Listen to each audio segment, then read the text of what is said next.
¿Qué tal? Buenos días a los que nos ven, nos escuchan. Vamos a continuar con nuestra clase de Tito. Estamos en el versículo número 13. No soy atrás, ¿les puedes poner las bocinas de atrás? Porque hay gente atrás, ¿sí? Ya. Así no se duermen, ¿verdad? Estamos en el versículo 13, vimos hace 8 días, vimos la primera parte de este versículo, donde dice aguardando la esperanza bienaventurada. Ok, ya vimos esa esperanza que es muy grande, habla de herencia, habla de la promesa de Dios. Y también vimos que bienaventurada se refiere también a la presencia del Señor Jesús, habla del mismo, vimos unos textos. Vamos a pasar a la segunda parte y que es muy importante, la manifestación gloriosa.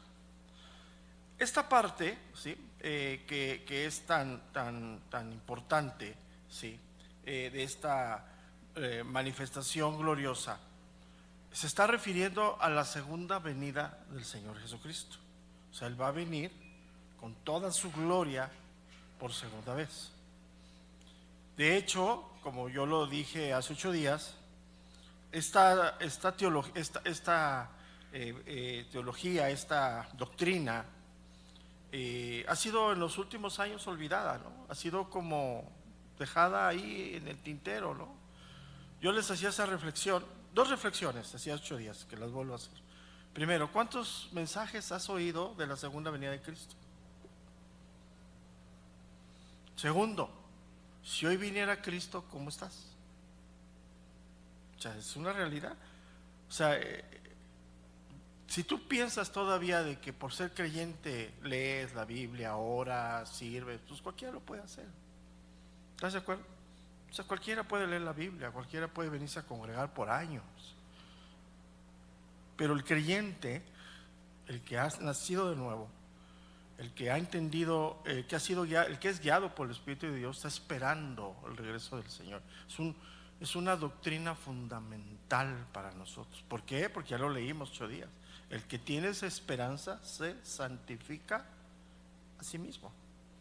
Entonces, por eso es el hecho de que con toda alevosía y abuso, aprovechando la ignorancia de la iglesia, han dejado esta doctrina a un lado.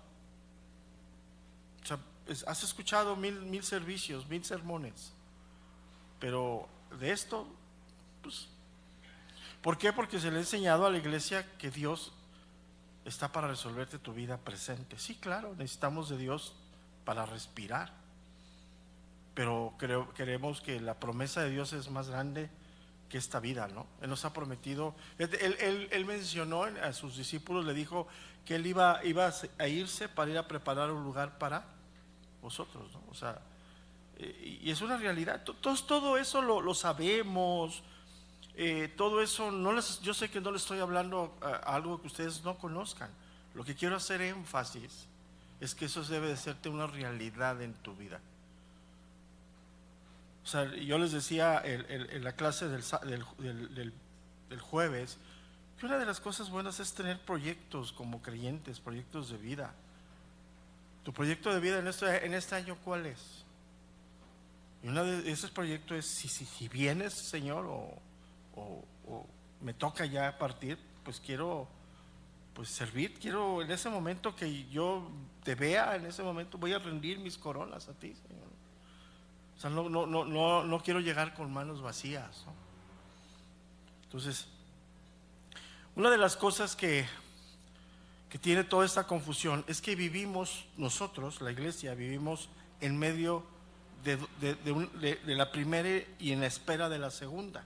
Entonces, Él ya vino, ya apareció, ya se encarnó, ya anduvo entre nosotros, ya se crucificó, ya resucitó, ya ascendió, pero prometió regresar. Entonces, la iglesia está en medio de esos 2 eventos. El primero vino como el Cordero de Dios, ¿no? Tenía ese propósito. El segundo viene con toda su gloria y todo su esplendor.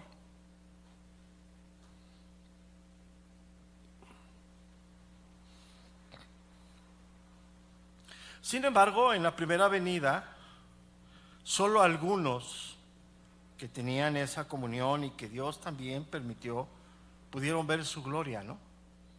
¿Por qué? Porque dice Hebreos que el velo de su carne les impedía ver su gloria. Pero algunos, ¿sí? Por ejemplo, el apóstol Juan escribe en su evangelio de Juan 1:14, dice: y aquel verbo fue hecho carne y habitó entre nosotros, y vimos su gloria, gloria como del unigénito del Padre, lleno de gracia y de verdad. Entonces,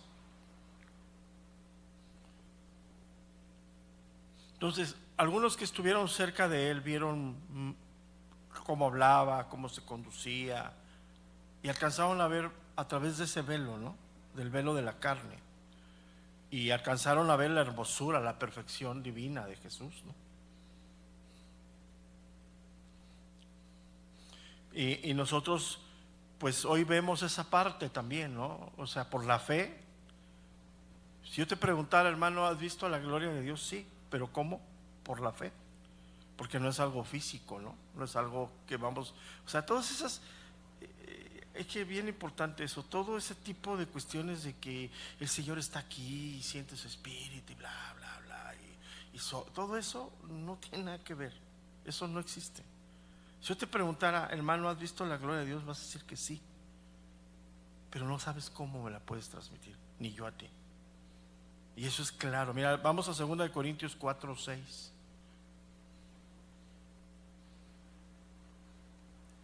2 Corintios 4:6.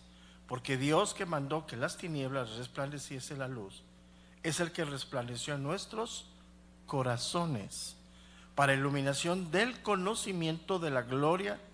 2 Corintios 4:6, ¿estoy bien? ¿Sí? El conocimiento de la gloria de Dios en la faz de Jesucristo. Y ahí cuando habla resplandeció en nuestros corazones, habla de la parte interna nuestra, ¿no? Entonces esa gloria de Dios es una realidad.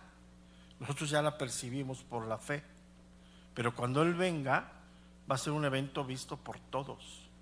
Ahora, si tú me dices qué va a ser, no lo sé, y nadie lo sabe. Todo lo que has oído son cuentos de hadas. No existe eso, no hay manera. Entonces, hoy nosotros hemos visto la gloria de Dios por la fe, pero nadie la hemos podido ver en aspectos físicos. Y es algo que es real, ¿no?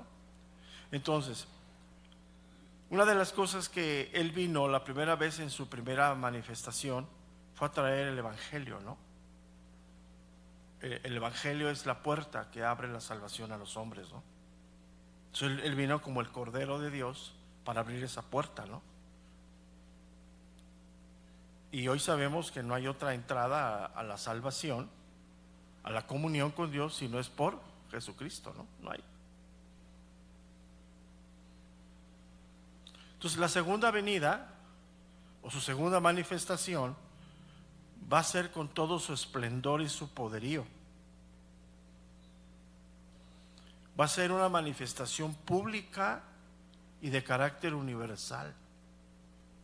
O sea, yo quiero que tu mente entienda esto, porque aún lo que tú y yo conocemos sobre estos principios no sabemos ni qué estamos diciendo. O sea, no va a ser por internet ni por WhatsApp. O sea, quiero que entiendas, esto va a ser un evento que va a ser algo, pero eso es lo que dice la Biblia. Ahí nos quedamos, ¿sí?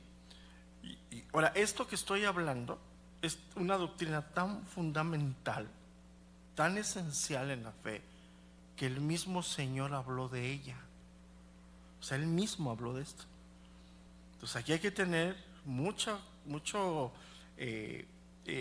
pues temor de esto, que es una realidad, porque Él mismo lo habló. O sea, no solamente lo hablaron ahorita vamos a ver, de una mala interpretación, es normal. Los profetas, es más, hasta Juan del Bautista estaba confundido, ¿sí? No solamente lo hablan los apóstoles, sino Él mismo.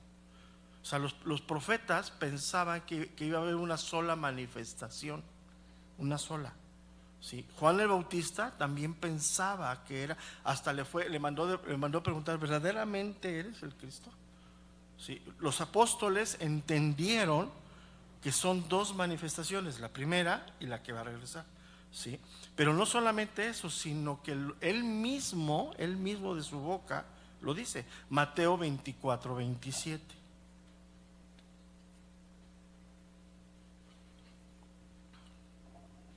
Y aquí nos da una idea de cómo va a ser. O sea, ¿alguna vez hemos visto esto en lo natural? Sí, hemos visto relámpagos, ¿no? Una cosa impresionante, ¿no? Mateo 24, 27 dice: porque como el relámpago que sale del oriente y se muestra hasta el occidente, así será también la venida del Hijo del Hombre. Mateo 25, 31, vamos para allá. Mateo capítulo 25, verso número 31. Cuando el Hijo del Hombre venga en su gloria y todos los santos ángeles con él, entonces se sentará en su trono de gloria y serán reunidas delante de él todas las naciones, y apartará los unos de los otros, como aparta el pastor las ovejas de los cabritos. ¿Entiendes esto? ¿Entiendes que la gloria de Dios va a ser fulminante para la humanidad? Entonces, es algo que hoy, insisto, se ha dejado, se ha ido así como olvidando, como que ya no forma parte de la doctrina dominical, ¿no? Y es un error garrafal, totalmente, ¿no? Ahora, aquí tenemos que entender que en el Antiguo Testamento no había la revelación como está hoy, es obvio, ¿no? O sea, tenían que cumplirse los tiempos, ¿no? Entonces, en el Antiguo Testamento, ¿sí?, se entendía que iba a ser un solo evento. Los profetas entendían eso, que iba a ser un solo evento, al grado, insisto, que Juan el Bautista pensaba eso. O sea, él pensaba, ¿no? Y el mismo Señor aclara todo esto, ¿no? Mateo capítulo 11, verso número 12.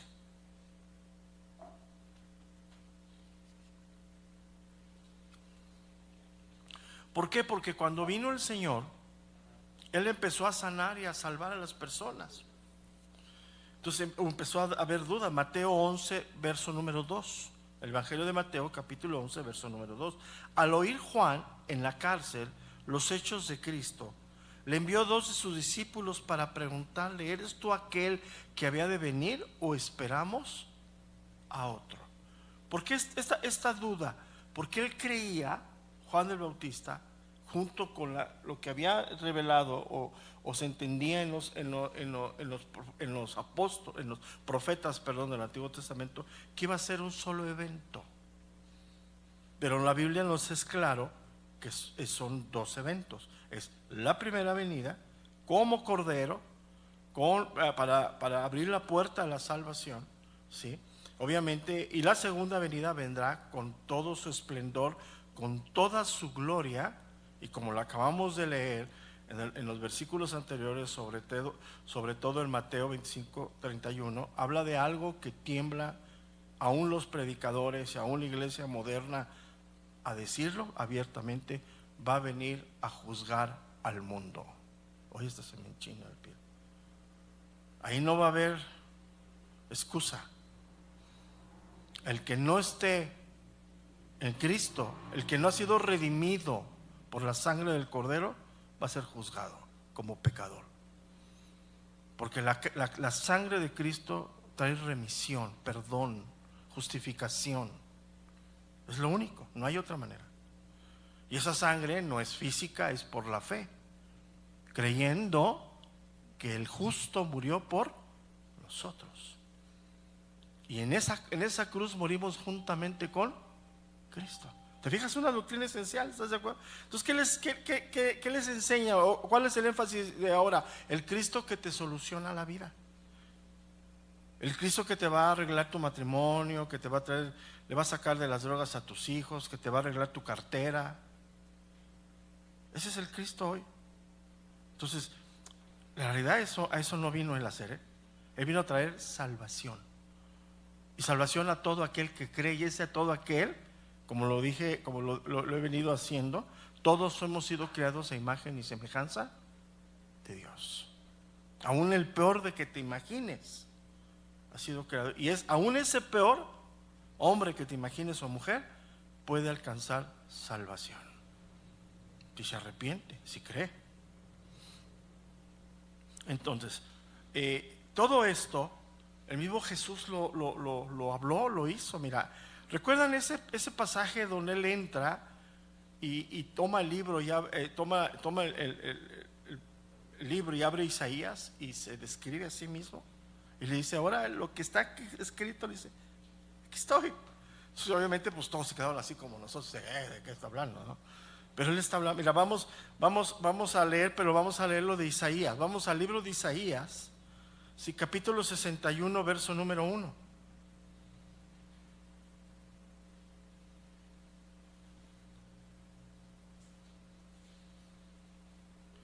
Y esto de Isaías 61:1. Después vamos a brincarnos a Lucas 4:19. Está el paralelo. Isaías 61:1. El Espíritu de Jehová el Señor está sobre mí, porque me ungió Jehová, me ha enviado para predicar buenas nuevas a los abatidos, a vendar a los quebrantados de corazón y publicar libertad a los cautivos y a los presos apertura de las cárceles. ¿De qué está hablando? Del pecado. El único que quita la esclavitud del pecado, ¿quién es? Dios. Ahí no está hablando natural. Y Pablo en Romanos dice claramente que habla claramente de la esclavitud. ¿Por qué? Porque que hace el pecado, y lo hemos estado hablando, ¿no? En las últimas enseñanzas dominicales, ¿no? O sea, Dios te ha libertado a ti como creyente del pecado, te ha hecho libre, rompió las cadenas, pero tú por vivir bajo tu propia voluntad te puedes volver a esclavizar. Entonces, él está hablando de esto. Y está hablando de la prisión que el pecado hace en el corazón y en la mente de las personas. Porque otra de las malas enseñanzas es que podemos pecar y con una parte de nuestra vida y con otra, o sea, con una mano alabo a Dios y con otra tomo lo que no es mío. Error. Pecamos con todo. Y la corrupción del pecado es al grado que lleva al hombre a separarse de Dios. La muerte física es la consecuencia, y lo más triste es la muerte eterna, ¿no? La separación permanente. Dice el verso número 2: a proclamar el año de la buena voluntad de Jehová. ¿Cuál es el año de la buena voluntad? Este tiempo. Hoy es el tiempo agradable de Dios. Sí, pero la pandemia, sí, pero el mundo, sí, pero todo lo que vemos es el tiempo agradable de Dios. Porque hoy la gente se puede salvar, pero cuando venga por segunda vez, en ese instante se acabó. ¿Y a poco no da pánico, no? Pero y como lo dije hace un momento, aún los predicadores han bajado la línea de eso, ¿no? Esos mensajes, no porque dicen, es que se espantan, no, pues qué bueno que te espantes. Es que se enojan, no, qué bueno que te enojes. Eso es bueno. Sí, entonces, y el día de venganza de Dios nuestro, ¿día de qué dice? De venganza. ¿Por qué? Porque es un Dios justo, airado totalmente con el pecado. Sigue estando vigente. El pago del pecado es la muerte. Entonces, por eso mismo Jesús vino a pagar por nosotros, a consolar a los enlutados. Entonces, vemos como el mismo Señor, ¿sí? Vamos a Lucas 4:19, que es el paralelo. Dice: a predicar el año agradable del Señor, y enrolló el libro, lo dio al ministro y se sentó. Y los ojos de todos en la sinagoga estaban fijos en él. Y comenzó a decirles: hoy se ha cumplido esta escritura delante de vosotros. Está hablando de la primera venida. Él mismo dice: aquí está, ya estoy aquí. Me están viendo, les está diciendo ahí, ¿no? Imagínate la cara de todos, ¿no?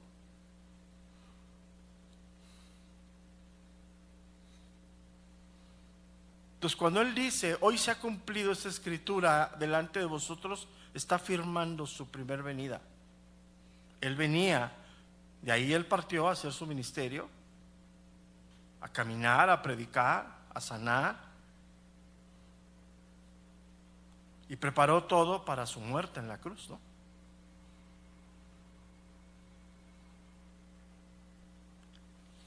Entonces, desde ese momento se abre, aunque ya estaba en el Antiguo Testamento, ¿sí? Se abre el año, más claramente el año agradable de Dios. Es cuando ya el mensaje se abre no solamente al pueblo de Israel, sino a todos: judío, gentil, esclavo, libre, blanco, negro, mujer, hombre, niños. Pero no ha llegado el día de la venganza de Dios. Entonces, hoy estamos en el tiempo agradable de salvación.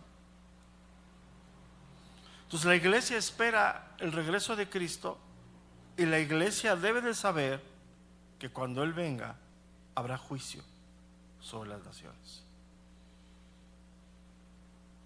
Y es algo real.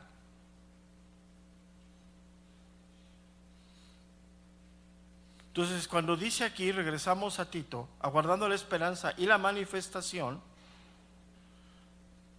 está hablando de ambas partes, ¿no?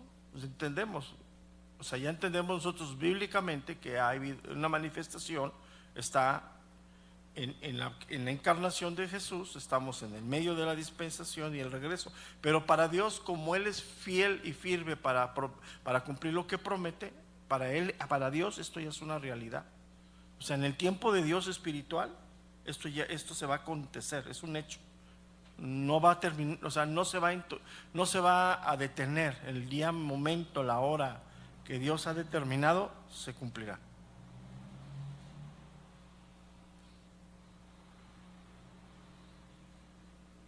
Entonces, en la segunda venida, en la segunda manifestación, vendrá en poder y gloria, a donde se aplicará la justicia. Ya vimos esa parte, ¿no? La justicia primeramente hacia la separar los justos y los pecadores, y segunda parte a donde a nosotros se nos completará lo que nos ha prometido. ¿Qué nos ha prometido? Ser revestidos de un cuerpo nuevo que nos va a permitir estar en la presencia de Dios, ya no por la fe. Ahora, si tú me dices cómo, no lo sé, y nadie lo sabe, aunque no me quieran creer, nadie lo sabe. Todo lo que has oído, que nos van a salir alitas, es algo que han comido mal, algo que pues, les cayó algo mal, definitivamente. Se paran el domingo y pues obviamente cuando duele la pancha, pues se afecta la cabecita, ¿no? Entonces, es así, es que es verdad, mira. Pero eso, ¿cómo atrae gente? ¿No? Eso es una manipulación enorme, ¿no? Entonces, ¿cómo va a ser el cuerpo glorificado? Nomás dice semejante al de Él. ¿Y quién ha visto a Jesús? Por la fe, o sea, Dios le permitió ver a Juan, ver a Pedro, pero pues, hasta ahí. Nomás ellos vimos su gloria, gloria como del unigénito del Padre, lleno de gracia y de verdad. Entonces los apóstoles, fíjate, ya los apóstoles aprendieron esto. Entonces lo aprendieron también, que era uno de los bastiones de la doctrina fundamental de la iglesia primitiva. Ellos se reunían cada domingo expectantes del regreso de Cristo. Pero como ya pasaron más de 2000 años, se ha ido dejando. Agradó que también lo que se entiende, la iglesia primitiva exageró, y unos empezaron a desesperarse de quién iba a regresar, porque recordemos que tiene que ver mucho el efecto social. O sea, cuando Cristo, todo esto aconteció, el pueblo de Israel seguía en cautividad por la opresión del pueblo de Roma. Entonces ellos pensaban que iba a venir a cortarle la cabeza al César, ¿no? Y acuérdate que para Roma el César era como Dios. De hecho, vamos mañana que veamos Romanos, una de las cosas que habla Pablo ahí en el último versículo del capítulo 7 tiene que ver con el contexto cultural. Por eso lo escribe de esa manera. Entonces es importante entender por qué escribe, porque nunca dejemos de pensar o entender que las cartas tenían unos destinatarios, aunque son universales para toda la iglesia, pero eran destinatarios en ese momento, que pone un fundamento. Sigue estando vigente en el mundo la idolatría, sí. Entonces, por eso, Hebreos capítulo 9, verso número 28.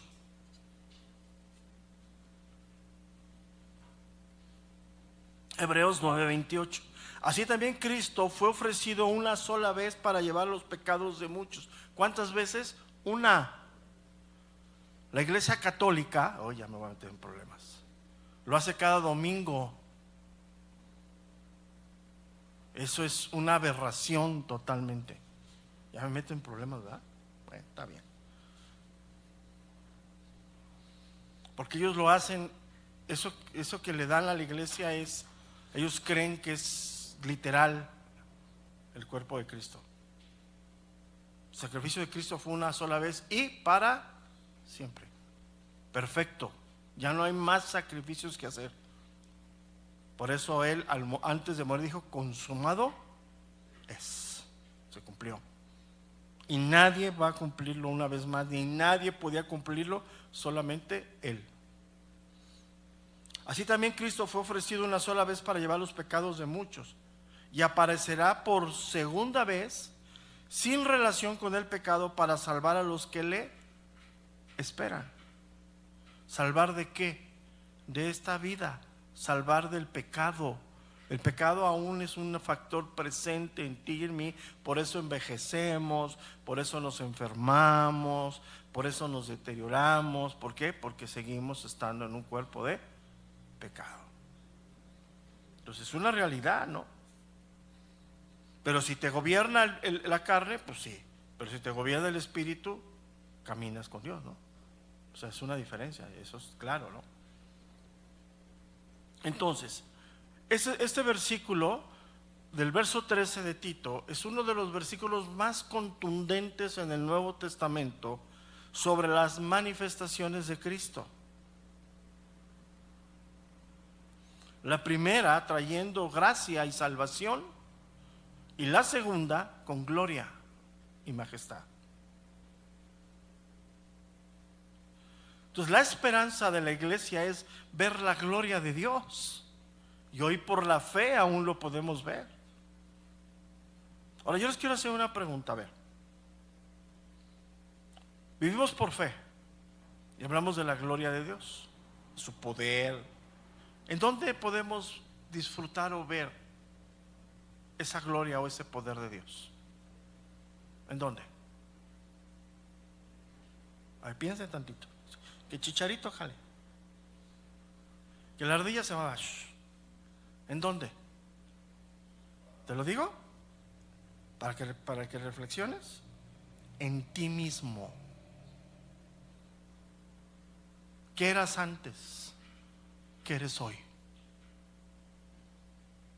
¿Quieres ver el poder de Dios? En ti mismo. ¿Qué no podías dejar? Estabas esclavo de la droga, del alcohol, de la mentira.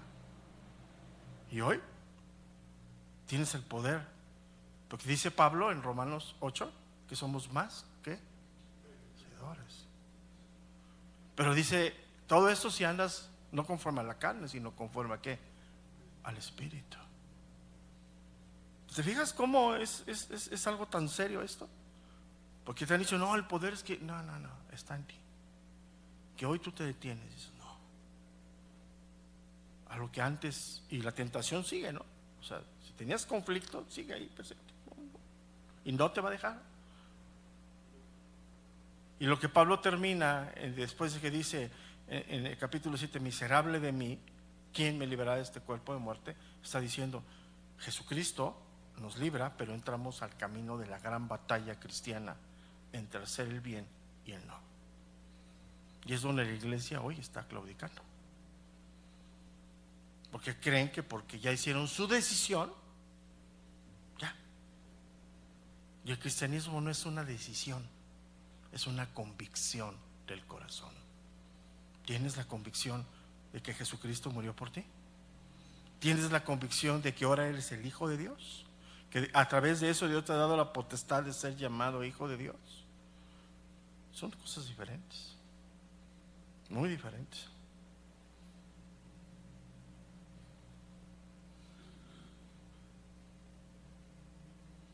Colosenses capítulo 1, verso número 27.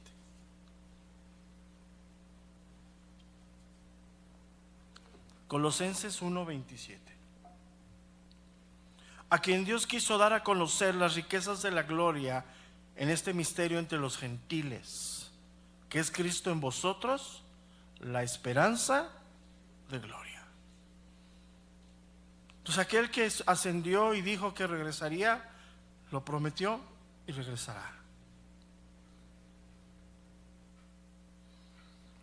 Ahora aquí en Colosenses, ¿de qué gloria habla? ¿De la gloria que veremos de Dios? ¿O de la gloria que tendremos tú y yo al ser revestidos? ¿Se entiende ambas? La gloria de Dios la veremos y en ese momento nadie lo puede ver si no es revestido. Nadie. Porque por el pecado hoy no podemos ver, más que por la fe. Y eso sí es que andas por el Espíritu. Pecado es desastroso, te hace no entender, no ver. Es una corrupción enorme que afecta no solamente el cuerpo, la mente, el corazón, los pensamientos, las intenciones. Es algo tremendo, o sea. Y nosotros ya, obviamente, pues algunos añitos ya en Cristo sabemos los alcances, ¿no?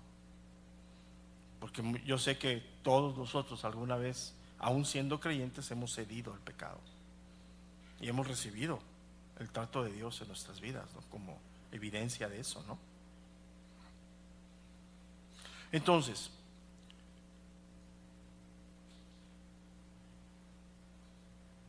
¿de qué gloria habla ahí Colosenses? Ambas, la gloria de Dios y el revestimiento de la iglesia, de los hijos de Dios. Pero en este momento es por fe. Hasta que no suceda ese evento, no será realidad. Entonces todo aquel que oigas ahorita que vio a Cristo y que se le apareció y que le habló, pues, hijo, ese cuate, yo creo que no solamente pasó mala noche, sino se metió algo que no. Sí, esas hierbitas que te hacen así como, oye, que no, que llegó y me tocó el brazo y órale. Si supieran, o sea, ¿cómo pecadores pueden estar en la presencia de un Dios santo? O sea, ni idea. Pero la iglesia, oh, y se paran. Yo los he visto, ¿no? Sus chocoaventuras, ¿no? No, y yo sentí la mano, ¿no? Pues sí. Dicen que esa hierbita que, no sabes, que se unta.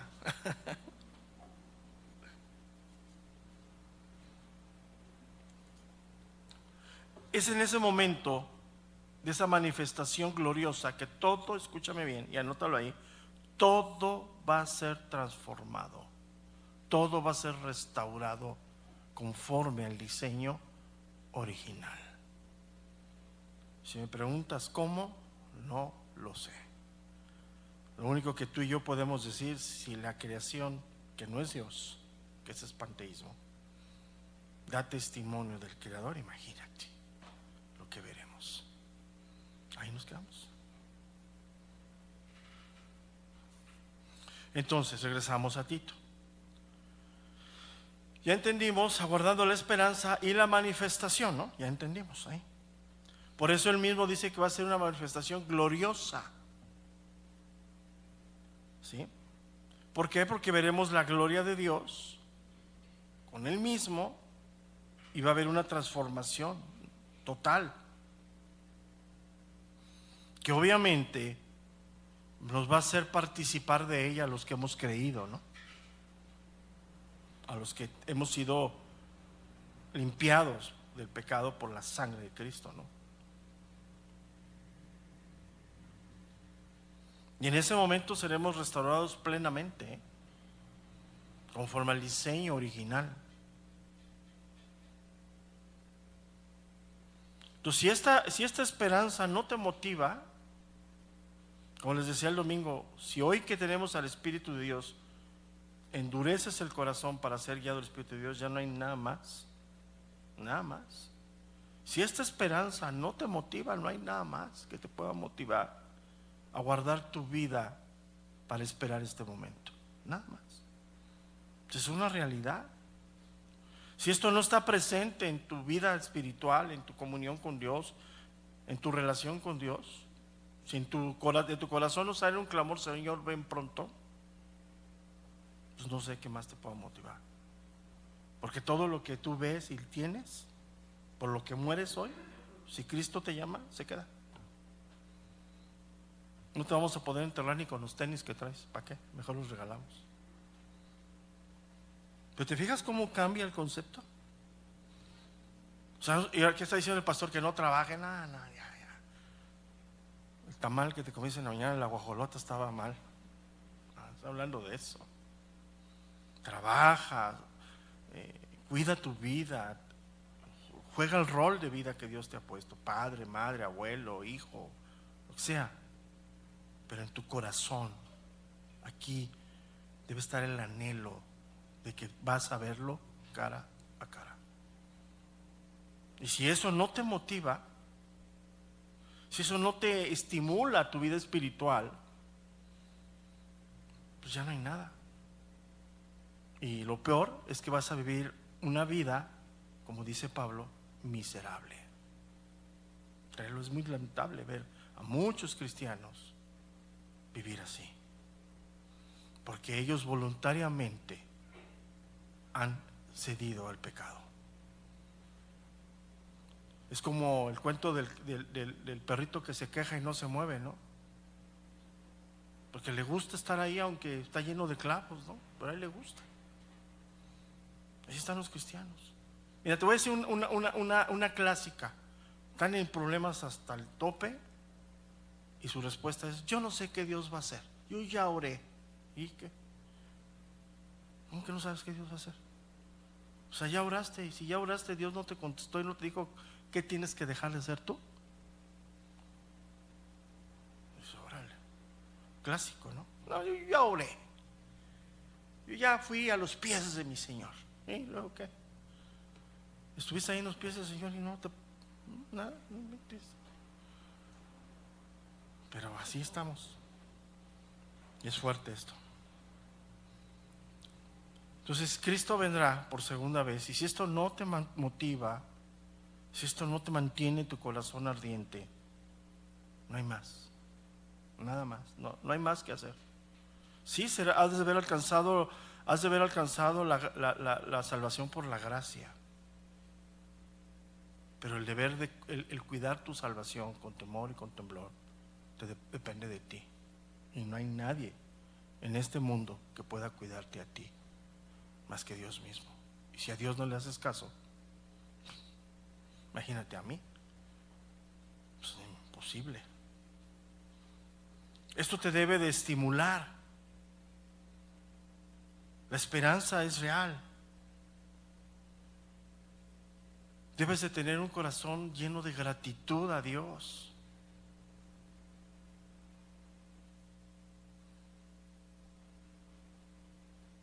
Y una de las evidencias de tu corazón, si está en camino correcto, escúchame bien, es que eres una persona perseverante en la fe.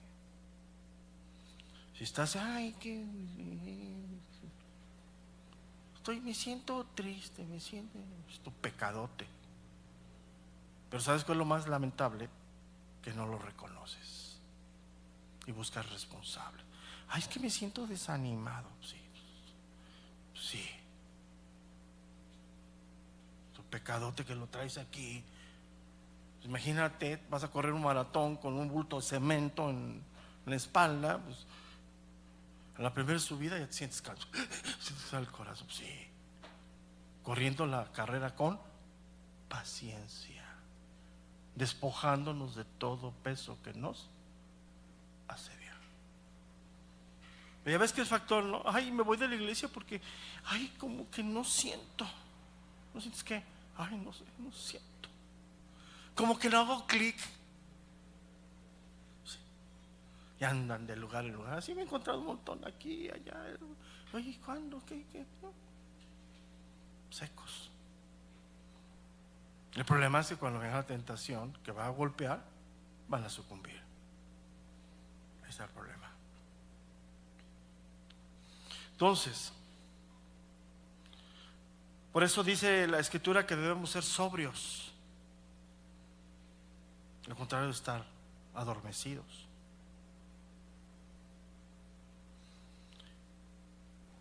Y la perseverancia en tu vida es la evidencia que estás luchando contra el pecado. Y en esta vida no debemos de claudicar.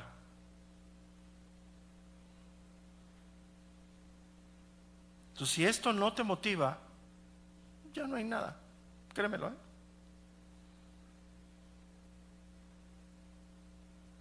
Si cada día que te levantas te sientes desanimado en el espejo, bueno, sí, nos vemos al espejo y nos desanimamos, ¿no? Sí. Es normal. Pero no es así. Créemelo. Y entramos a otra parte que es esencial. Dice, y la manifestación gloriosa, ¿no? Hasta ya llegamos. De nuestro gran Dios y Salvador Jesucristo. En este versículo, en esta parte final del versículo 13, es el versículo más contundente que se habla en el Nuevo Testamento acerca de la divinidad de Cristo, en donde nos enseña que el Padre y Cristo son uno, no son dos, no son dos en uno, es uno. Y eso es algo fundamental. No somos unitarios. Creemos en el Padre, en el Hijo y en el Espíritu, pero sabemos que es un solo Dios. Ahora, si tú me dices, explícame, no puedo. No hay manera. Lo único que te hablo a la reflexión es que somos creados a imagen y semejanza de Dios, tú y yo. Vivimos en un cuerpo, tenemos un alma, ¿no? Tenemos un espíritu. A menos de que te metas algo, vas a poder hacer un viaje astral, pero ya mientras, sepárate. Cuando tienes miedo, lo tienes en el corazón, lo tienes en el alma y hasta tu piel se enchina, ¿sí o no? Cuando te enojas es lo mismo. Te enojas en el corazón, te enojas en el alma y los ojos parecen cuchillos, ¿no?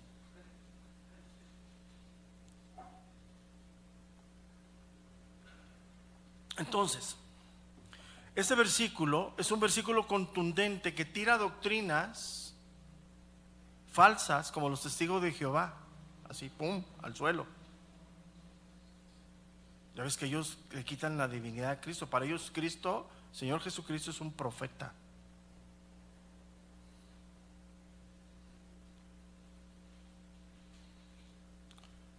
Entonces, a veces las traducciones nos cuestan trabajo y yo insisto, no es tan mal, hay que tener cuidado nada más, porque de ahí ellos toman y sacan lo que quieren.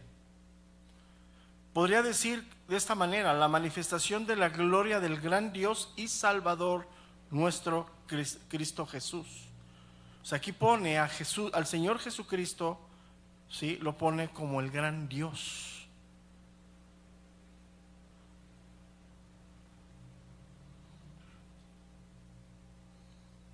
Entonces, para muchos, inclusive teólogos modernos, ¿sí?, está hablando de dos personas.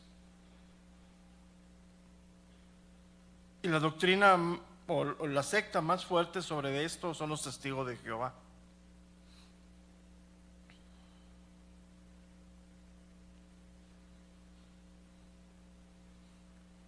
Y tienen sus argumentos, ¿no?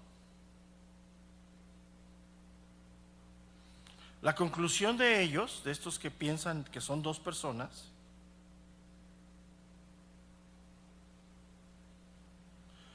que ellos creen que cuando Pablo se refiere a gran Dios, al gran Dios se refiere solamente al Padre. Y cuando se refiere al Señor solamente se refiere al Hijo. Y si entonces no es lo mismo Padre que Hijo, no, es lo mismo.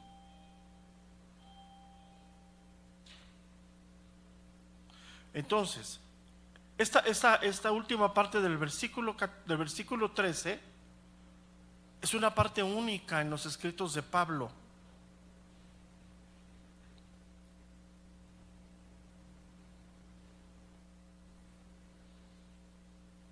Y hay textos paralelos que nos afirman esto, o sea, lo que él está diciendo, aplicando la divinidad de Cristo. Romanos capítulo 9, verso número 5.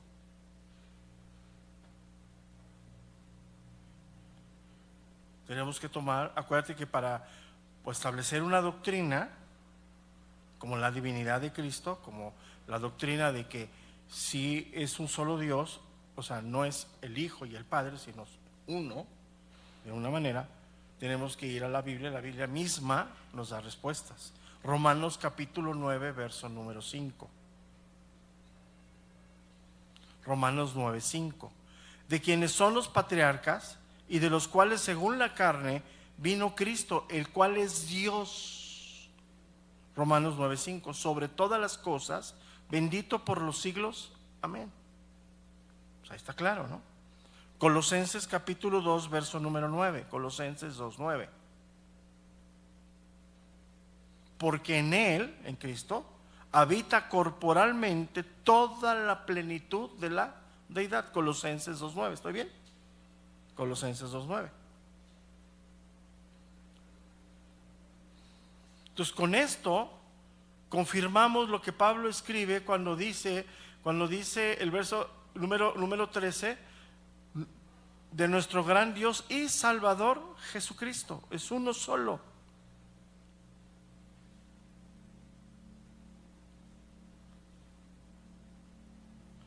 Pero lo que nosotros veremos de Dios Padre es Jesucristo, es lo mismo.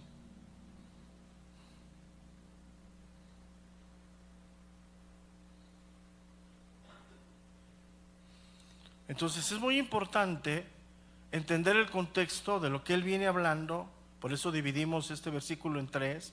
Empezamos desde el versículo número 11, porque una de las maneras para interpretar la Biblia es ver el contexto donde está y de qué viene hablando. Eso nos quita perjuicios mentales. ¿De qué está hablando? ¿A quién está hablando? ¿Por qué lo habla? ¿Por qué aparece aquí? Porque está hablando de la segunda manifestación y está hablando que Dios regresará a juzgar al mundo y veremos al Hijo de Dios, a Jesucristo, como Dios mismo. O sea, es lo mismo. Entonces, en nuestra estructura no son dos en uno, es uno solo. Eso es fundamental.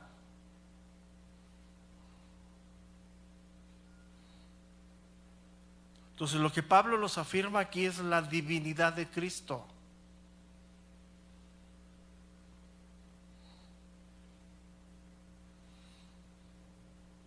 Porque tanto en el Padre como en Cristo, en el Hijo, está la gloria. La gloria gloriosa, es un solo Dios. Habla de unidad, habla de identidad plena.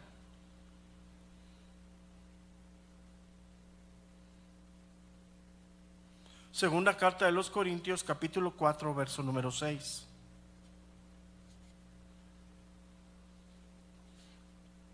Segunda carta de los Corintios, capítulo 4, versículo número 6. Porque Dios, que mandó que de las tinieblas resplandeciese la luz, es el que resplandeció en nuestros corazones para iluminación del conocimiento de la gloria de Dios en la faz de Jesucristo. Segunda de Corintios 4, 6.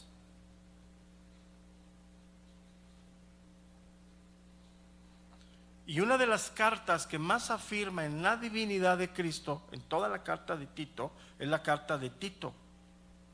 Afirma en muchas partes de esta carta la divinidad de Cristo, porque Pablo lo pone en la misma dignidad y majestad del Padre.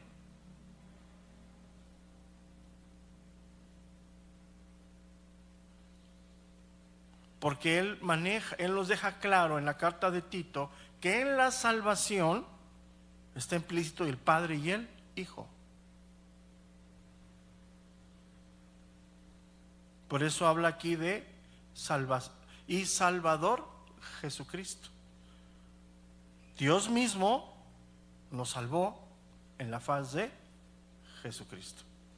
Ahora eso es impensable, inconcebible. O sea, quiero que entiendas, todo esto, ahora sí nos va a caer no el 20, yo creo que el tostón, el día que seamos transformados, lo veamos, pero hoy por la fe. Entonces, ¿qué es lo que intentamos hacer? Quitar prejuicios, doctrinas falsas. Hablar de Cristo es hablar del Padre, hablar del Padre es hablar de Jesucristo, y lo mismo es del Espíritu Santo. Entonces, no se le ora al Espíritu. no se le invoca al Espíritu, que es Dios mismo. O sea, no le des la bienvenida al Espíritu en la mañana. Y tampoco el Espíritu tiene manifestaciones de género. Otra doctrina bien fumada que traen ahorita ahí. Es Dios, nada más. No hay género en Dios. No es la madre Dios o el padre Dios. O sea, son conceptos de veras. Es que yo pienso que sí comen algo y se meten algo pasa ahí, porque en plano. Y mira, ahorita está en boca de muchos famosos, muchos famosillos ahí de los ochenteros. Parezco al presidente, Pero es triste, porque hay un desconocimiento enorme, ¿no? Entonces le invocan, empiezan sus conciertos invocando al Espíritu Santo, ¿no? ¿Invocando? Dime bíblicamente en dónde. Dime. Pero hay una ignorancia enorme en eso. Pero como lo hacen en el Madison Square Garden en Nueva York y nosotros no llenamos ni aquí, pues imagínate.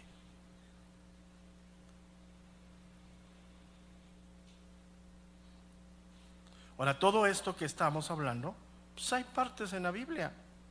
Aún el Antiguo Testamento aplicaba ciertas cosas para Dios que el Nuevo Testamento aplica para Cristo. Salmo 130, verso número 7.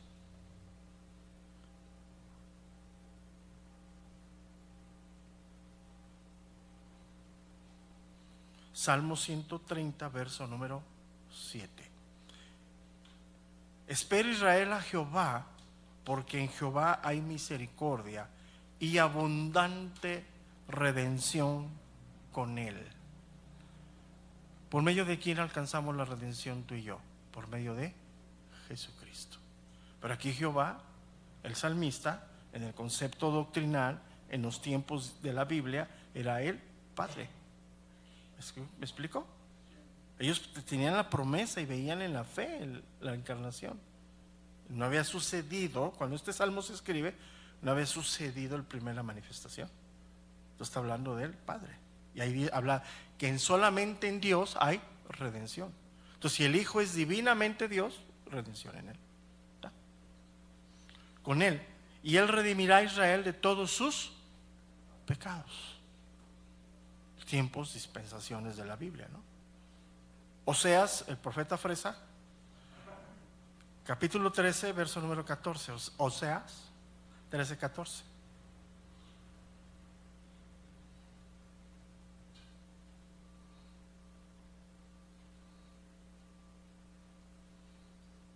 De la mano del Seol los redimiré, los libraré de la muerte. ¿Quién nos trajo redención a nuestra vida? Jesucristo. La muerte ya no nos pega, porque aún si morimos, que vamos a morir, morimos en la esperanza. ¿No? ¿Estamos de acuerdo? Los libraré de la muerte, oh muerte, yo seré tu muerte y seré tu destrucción. Oh Seol, la compasión será escondida de mi vista. El libro de Ezequiel, capítulo 37, verso número 23.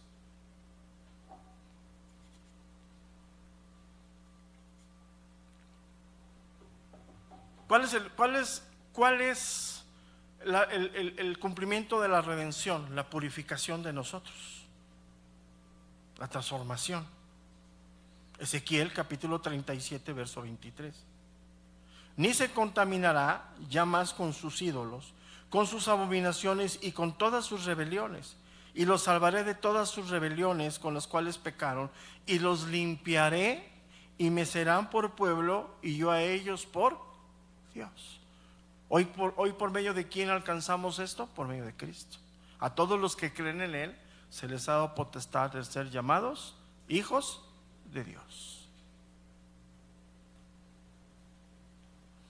Primera carta de Pedro, capítulo 2, verso número 9. Ya vamos a concluir. Empezamos tarde, Primera de Pedro 2, 9.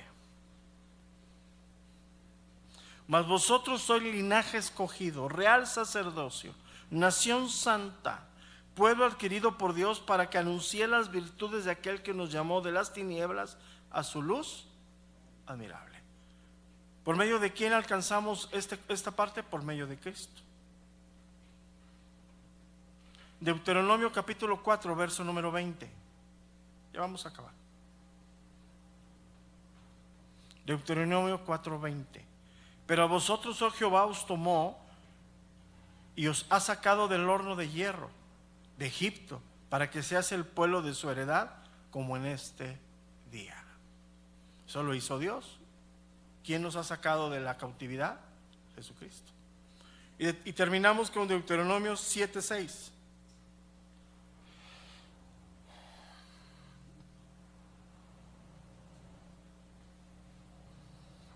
Deuteronomio capítulo 7, versículo número 6. Porque tú eres pueblo santo para Jehová tu Dios. Jehová tu Dios te ha escogido para hacerle un pueblo especial, más que todos los pueblos que están sobre la tierra. ¿En dónde está el cumplimiento hoy en ti y en mí? En Cristo. Aquí está hablando de la pueblo de Israel, pero hoy es la iglesia. ¿Quién es el pueblo santo hoy de Dios? La iglesia. Y la iglesia es la consecuencia de todo lo que hizo Dios a través de Cristo. Entonces, con esto terminamos, aunque vamos a reafirmar esta parte. Entonces, es muy importante, ¿no? Porque está hablando de la divinidad de Cristo. Y llévate esto en tu mente. No son dos en uno, es un solo Dios. Y no somos unitarios. Creemos en el Padre, en el Hijo y en el Espíritu Santo, pero como un Dios. Ahora, si me dices que te explique, y que pues ya tengo mis grandes limitaciones, pero yo sé que Dios te revela. Si tú oras a Dios, si tú pides a Dios, el Espíritu de Dios se encarga. Porque nosotros como maestros, como predicadores, somos limitados, muy limitados, pero Dios no. Entonces, ora a Dios y sí, te va a aclarar esto. Y todas las doctrinas que tú escuches que quitan la divinidad de Cristo, pues son sectas. No es que para ellos, inclusive ellos se llaman cristianos también, acuérdate que es de moda ahorita ser cristiano, digo cristiano, es la moda, ¿no? Pero bueno, está bien, hermanos. Si Dios nos da vida, nos vemos mañana. No se pierdan la de mañana. Mañana concluimos el capítulo 7 para entrar de lleno al capítulo 8, pero todavía nos quedan 2 enseñanzas ahí. Pero mañana va a estar muy, muy, muy edificante. Dios les bendiga, y si Dios nos da vida, nos vemos mañana.